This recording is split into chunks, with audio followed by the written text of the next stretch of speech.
This is our 15th lecture of C language series और आज का जो हमारा टॉपिक है वो है डिसीजन कंट्रोल स्टेटमेंट। तो आइए देखते हैं डिसीजन कंट्रोल स्टेटमेंट कौन कौन से होते हैं।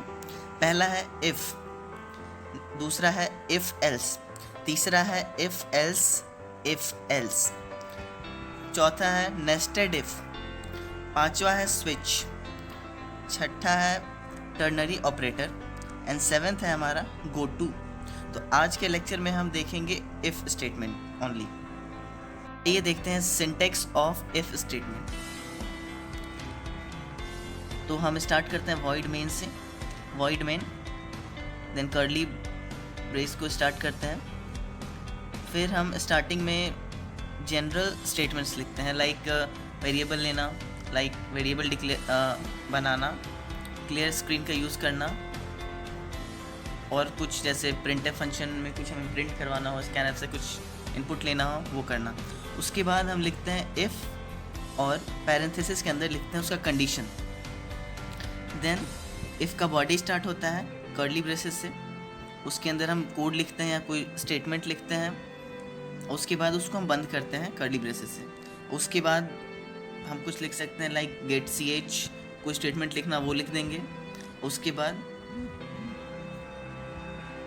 उसके बाद हम कर्ली ब्रेसेस से मेन फंक्शन जो है उसके बॉडी को क्लोज करते हैं। मतलब ये जो पूरा फंक्शन लिखा गया है, जो भी हमने लिखा वो वॉइड मेन फंक्शन के अंदर लिखा गया, ठीक है। तो आइए देखते हैं एक एग्जांपल। यहाँ मैंने लिखा एक प्रोग्राम, आइए देखते हैं ईच एंड एवरी लाइन को। स्टार्टिंग मैंने किया है #include stdio.h, ये इनपुट आउटपुट के लिए यूज़ हो रहा है।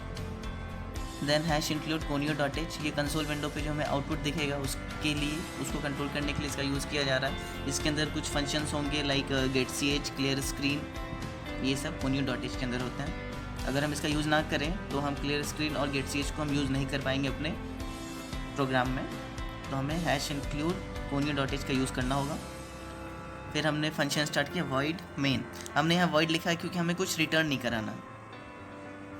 अगर हमें कुछ रिटर्न कराना होता है, जिस टाइप का वैल्यू रिटर्न कराना होता है उस टाइप का हम डेटा टाइप लिखते हैं। अगर हमें रिटर्न कराना होता है लाइक इंटीजर टाइप वैल्यू, तो हम यहाँ लिखते हैं इंट मेन, ठीक है। लेकिन हमें यहाँ कुछ रिटर्न नहीं कराना है, ठीक है।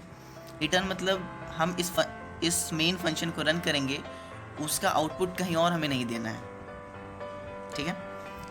तो फिर मैंने कर्ली ब्रेसेस स्टार्ट किया और लिखा इंट x, एक वेरिएबल बना लिया x। उसके बाद फंक्शन कॉल किया क्लियर स्क्रीन।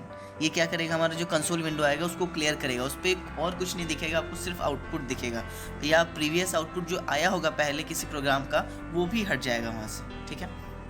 फिर हमने पहला लाइन लिखा प्रिंट एफ, उसके अंदर लिखा इंटर अ नंबर। ये क्या करेगा, जब भी हम डबल इन्वर्टेड कॉमा के अंदर कुछ भी लिखते हैं प्रिंट एफ में, तो वो एज इट इज़ प्रिंट हो जाता है। लेकिन कुछ स्पेशल कैरेक्टर्स होते हैं, वो जब हम लिखते हैं तो एज इट इज़ वो प्रिंट नहीं होते हैं, वो अपना कुछ स्पेशल काम करते हैं। लाइक \n अगर हम लिख दें तो वो लाइन चेंज कर देगा, फर्स्ट रो में था तो सेकंड रो में आ जाएगा। \t लिख दें तो वो कर्सर की पोजीशन को एक टैब आगे कर देता है, ठीक है। लेकिन और नॉर्मल कुछ अगर हम लिखते हैं, कोई स्टेटमेंट लिखते हैं, कोई सेंटेंस लिखते हैं, तो वो एज इट इज़ प्रिंट हो जाता है। कोई नंबर लिखते हैं तो एज इट इज़ प्रिंट हो जाता है, ठीक है। फिर हमने नेक्स्ट लिखा है scanf %d एंड x।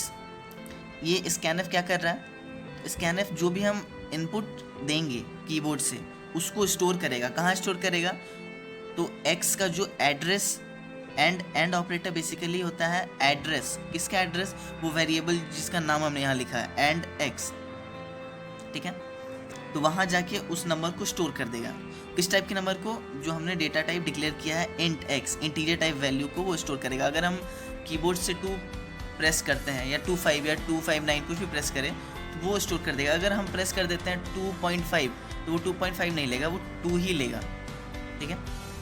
उसके बाद हमने इफ़ कंडीशन लगाया है, हमने इनपुट ले लिया, अब हम कंडीशन लगा रहे हैं इफ़, ब्रैकेट स्टार्ट किया, उसमें लिखा x ग्रेटर देन 0। अगर x जो हमने लिया है इनपुट वो 0 से ज़्यादा है तो प्रिंट करो पॉजिटिव नंबर। यहाँ स्पेलिंग गलत हो गया मेरा, वो मैं करेक्ट कर दूंगा। प्रिंट करो पॉजिटिव नंबर, ठीक है। दूसरा condition if x smaller than 0 तो प्रिंट करो नेगेटिव नंबर। तीसरा condition if x equal to zero, ये इक्वल टू मैंने आपको पहले क्लास में बताया था, वो कंपैरिजन करता है। अगर ये स्टेटमेंट सही है, x और 0 के साथ कंपैरिजन करेगा, क्या दोनों इक्वल हैं? अगर इक्वल हैं तब वो रिटर्न करेगा ट्रू। ट्रू मतलब 1, और जब इफ़ का कंडीशन ट्रू होता है मतलब 1 होता है, तब उसके बॉडी में जो लिखा रहता है स्टेटमेंट वो एग्जीक्यूट होता है। ठीक है, इफ़ x इक्वल टू 0, अगर ये सही है, अगर मैंने जो नंबर इनपुट किया है वो अगर 0 के बराबर है तो प्रिंट करो 0। उसके बाद मैंने लिखा गेट ch, मतलब जो कंसोल विंडो पे आउटपुट आया है उसको वो रोक देता है, वहाँ स्टॉप कर देता है, आपको आउटपुट दिखने लगता है। अगर आप गेट ch का यूज़ नहीं करोगे तो कंसोल विंडो पे आउटपुट तो आएगा, लेकिन वो इतनी जल्दी आकर चला जाएगा, आपको दिखेगा ही नहीं। उसके लिए फिर आपको F5 क्लिक करना होगा, कंट्रोल F5, तब आपको कंसोल विंडो पे आउटपुट दिखेगा। वो हमें ना करना पड़े इसलिए हम गेट ch का यूज़ करते हैं। ठीक है, तो आइए इस प्रोग्राम को हम रन करके देखते हैं। पहले कंपाइल करते हैं, ये कंपाइल्ड ऑलरेडी है, इसको हम रन करते हैं। यहाँ लिख के आ रहा है एंटर अ नंबर, तो मैं कीबोर्ड से एक नंबर प्रेस करूँगा, लाइक मैंने प्रेस किया 34, और मैं इंटर क्लिक कर दूँगा। यहाँ लिख के आ गया पॉजिटिव नंबर, वो स्पेलिंग मेरा वहाँ गलत था इसलिए पॉजिटिव करके आ रहा है पॉजिटिव नंबर। ठीक है, आइए दूसरा इनपुट देते हैं, इसको अगेन रन करते हैं। इस बार हम कोई नेगेटिव नंबर देंगे। ठीक है, -67, इसको रन करते हैं। नेगेटिव नंबर लिख के आ गया, सही है मतलब हमारा कोड। फिर से इसको रन करते हैं, इस बार हम 0 देंगे। हमने दिया 0, एंटर किया 0, सही काम कर रहा कोड हमारा। यहाँ पे मैं आपको एक बात और बताना चाहूँगा कि इफ़ उसके बाद हमने कंडीशन लिखा लाइक x ग्रेटर देन 0, उसके बाद जो बॉडी होता है वो बेसिकली कर्ली ब्रेसेस के अंदर लिखा जाता है। लेकिन मैंने यहाँ कहीं भी कर्ली ब्रेसेस नहीं लगाया, इफ़ स्टेटमेंट के बाद कहीं भी मैंने कर्ली ब्रेसेस नहीं लगाया। तो जितने भी प्रिंट एफ लिखे हैं, print f positive number, print F negative number, print F 0, ये सभी के सभी कर्ली ब्रेसेस के अंदर आते हैं। लेकिन यहाँ फिर भी काम कर रहा है हमारा कोड, क्योंकि इफ़ स्टेटमेंट के बाद जो भी पहला लाइन होता है वो इफ़ का बॉडी माना जाता है, सिर्फ पहला लाइन। लेकिन अगर आप दूसरा लाइन में कुछ लिखते हो तो वो इफ़ के बाहर माना जाएगा। इसलिए जब एक से ज़्यादा लाइन होता है तो हमें कर्ली ब्रेसेस लगाना होता है। अगर हम नहीं लगाएंगे तो हमारा कोड सही तरीके से रन नहीं होगा। लेकिन अगर सिर्फ एक लाइन है तो आप चाहो तो लगा भी सकते हो कर्ली ब्रेसेस, और नहीं भी लगा सकते हो, तब भी सेम आउटपुट आएंगे।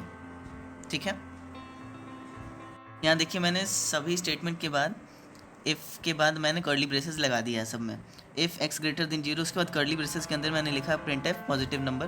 देन इफ़ सेकेंड जो है इफ़, उसके बाद भी मैंने कर्ली ब्रेसेस लगाया है प्रिंट एफ के लिए। और थर्ड जो इफ़ है x इक्वल टू 0, उसके बाद भी मैंने कर्ली ब्रेसेस लगाया है। आइए इसको हम करते हैं कंपाइल, और ये कंपाइल हो चुका है। इसको करते हैं हम रन। देखिए ये हमसे पूछ रहा है इंटर अ नंबर, मैंने इंटर किया 67, इसको रन किया, it is a positive number. सही आउटपुट सही आ रहा है। एक मिनट,